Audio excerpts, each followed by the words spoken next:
The Story of Redemption by Ellen G. White. Chapter 27, The Betrayal of Christ. I was carried down to the time when Jesus ate the Passover supper with his disciples. Satan had deceived Judas and led him to think that he was one of Christ's true disciples, but his heart had ever been carnal. He had seen the mighty works of Jesus, he had been with him through his ministry, and had yielded to the overpowering evidence that he was the Messiah. But Judas was close and covetous. He loved money. He complained in anger of the costly ointment poured upon Jesus. Mary loved her Lord. He had forgiven her sins, which were many, and had raised from the dead her much-loved brother, and she felt nothing was too dear to bestow upon Jesus. The more precious the ointment, the better she could express her gratitude to her Savior by devoting it to him. Judas, as an excuse for his covetousness, urged that the ointment might have been sold and given to the poor.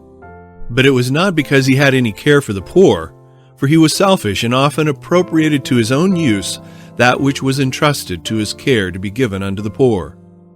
Judas had been inattentive to the comfort and even to the wants of Jesus, and to excuse his covetousness he often referred to the poor. This act of generosity on the part of Mary was a most cutting rebuke of his covetous disposition. The way was prepared for Satan's temptation to find a ready reception in the heart of Judas. The priests and rulers of the Jews hated Jesus, but multitudes thronged to listen to his words of wisdom and to witness his mighty works. The people were stirred with the deepest interest and anxiously followed Jesus to hear the instructions of this wonderful teacher. Many of the rulers believed on him, but dared not confess their faith, lest they should be put out of the synagogue. The priests and elders decided that something must be done to draw the attention of the people from Jesus. They feared that all men would believe on him. They could see no safety for themselves. They must lose their position or put Jesus to death. And after they should put him to death, there would still be those who were living monuments of his power. Jesus had raised Lazarus from the dead, and they feared that if they should kill Jesus, Lazarus would testify of his mighty power. The people were flocking to see him, who was raised from the dead, and the rulers determined to slay Lazarus also and put down the excitement. Then they would turn the people to the traditions and doctrines of men, to tithe mint and rue, and again have influence over them. They agreed to take Jesus when he was alone, for if they should attempt to take him in a crowd, when the minds of the people were all interested in him, they would be stoned.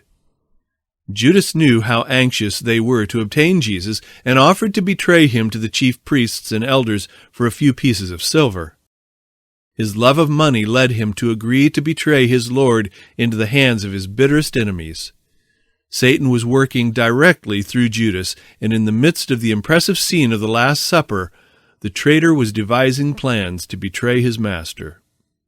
Jesus sorrowfully told his disciples that all of them would be offended because of him that night. But Peter ardently affirmed that although all others should be offended because of him, he would not be offended. Jesus said to Peter, "Satan hath desired to have you, that he may sift you as wheat. But I have prayed for thee, that thy faith fail not. And when thou art converted, strengthen thy brethren." Luke 22, verses 31 and 32. In the garden.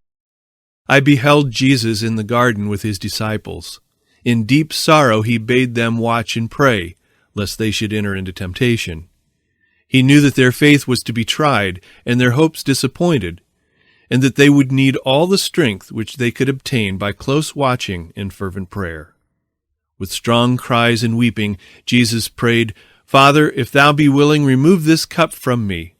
Nevertheless, not my will, but thine be done." Luke 22, verse 42. The Son of God prayed in agony. Great drops of blood gathered upon his face and fell to the ground. Angels were hovering over the place, witnessing the scene, but only one was commissioned to go and strengthen the Son of God in his agony. There was no joy in heaven. The angels cast their crowns and harps from them, and with the deepest interest silently watched Jesus.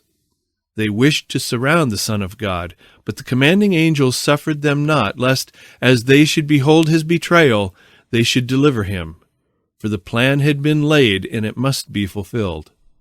After Jesus had prayed, he came to his disciples, but they were sleeping. In that dreadful hour he had not the sympathy and prayers of even his disciples. Peter, who was so zealous a short time before, was heavy with sleep. Jesus reminded him of his positive declarations and said to him, "What? Could ye not watch with me 1 hour?" Matthew 26, verse 40. 3 times the Son of God prayed in agony. Judas betrays Jesus. Then Judas with his band of armed men appeared. He approached his master as usual to salute him. The band surrounded Jesus, but there he manifested his divine power as he said, "Whom seek ye?" "I am he." They fell backward to the ground. Jesus made this inquiry that they might witness his power and have evidence that he could deliver himself from their hands if he would. The disciples began to hope as they saw the multitude with their staves and swords fall so quickly. As they arose and again surrounded the Son of God, Peter drew his sword and smote a servant of the high priest and cut off an ear. Jesus bade him put up the sword, saying, "Thinkest thou that I cannot now pray to my Father, and he shall presently give me more than 12 legions of angels?" Matthew 26, verse 53. I saw that as these words were spoken, the countenances of the angels were animated with hope. They wished then and there to surround their commander and disperse that angry mob. But again sadness settled upon them as Jesus added, "But how then shall the Scriptures be fulfilled, that thus it must be?" Matthew 26, verse 54.